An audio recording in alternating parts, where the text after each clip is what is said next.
رحم اللہ صلی علی حبیبہ سیدنا محمد و آل محمد و صحابہ محمد مبارک وسلم۔ دوستوں میں آپ کو آج لے کے چلتا ہوں وہ جگہ جہاں پر آپ صلی اللہ علیہ وسلم کے وصال کے بعد صحابہ کرام رضوان اللہ علیہ اجمعین نے سیدنا صدیق اکبر رضی اللہ عنہ کے دست پر خلیفہ کی بیعت کی۔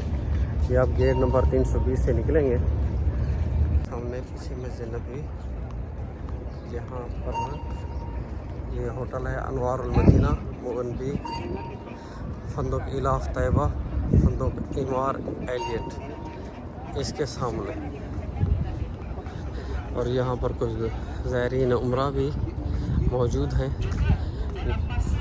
یہ انڈونیشیا کے عمرہ زائرین ہیں، یہاں پر زیارت کے لیے موجود ہیں۔ Rasulullah Sallallahu Alaihi Wasallam perintahkan Abu Bakar radhiyallahu anhu sebagai imam pengganti Nabi Muhammad Sallallahu Alaihi Wasallam ketika Nabi Muhammad tak bisa salat dengan sahabat. Setelah itu para jamaah dibaiatlah Abu Bakar radhiyallahu anhu sebagai pengganti Rasulullah Sallallahu Alaihi Wasallam untuk memimpin agama Islam. دوستو یہ وہ جگہ ہے، بابرکت جگہ ہے جہاں پر آپ صلی اللہ علیہ وسلم کے وصال کے بعد سیدنا صدیق اکبر رضی اللہ عنہ کو خلیفہ چنا گیا تھا۔ یہ وہ باغیچہ بھی بنایا ہوا ہے ماشاءاللہ سے۔ یہ وہ مقام ہے جہاں پر سیدنا صدیق اکبر رضی اللہ عنہ کو خلیفہ چنا گیا تھا۔ یہاں پر سیدنا عمر ابن الخطاب نے سب سے پہلے جو ہے آپ کے دست اقدس پر بیعت کی تھی، اور انصاری صحابہ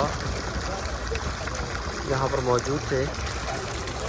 اس جگہ پر بیٹھ کر وہ مشاورت چل رہی تھی، تو اس کے بعد آپ صلی اللہ علیہ وسلم کے وصال کے بعد جو ہے سیدنا صدیق اکبر رضی اللہ عنہ اور حضرت عمر ابن الخطاب رضی اللہ عنہ یہاں پر تشریف لایا، اور انہوں نے انصاری صحابہ رضوان اللہ علیہ سے بات چیت کی، اور ان سے کہا کہ بھی یہ کیونکہ میں عالم نہیں ہوں تو اس بارے میں زیادہ بات کرنے سے بہتر ہے کہ اہتمام برتے ہیں۔ بہرحال یہ وہ جگہ ہے جہاں پر سیدنا صدیق اکبر رضی اللہ عنہ کو خلیفہ چنا گیا تھا۔ اللہم صلی علی حبیبہ سیدنا محمد و آل محمد و صحابہ محمد مبارک وسلم۔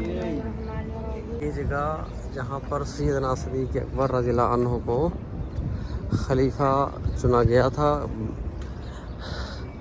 خلیفہ راشد، یہاں پر سیدنا صدیق اکبر رضی اللہ عنہ کی بیعت اس مقام پر ہوئی تھی۔ یہ انصار کا محلہ تھا اس وقت۔ یہ مسجد نبی سے آپ دیکھ سکتے ہیں۔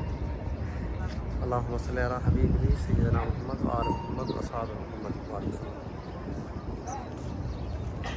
سبحان اللہ، اللہم صلی علی حبیبہ سیدنا محمد و آل محمد و صحابہ محمد مبارک وسلم۔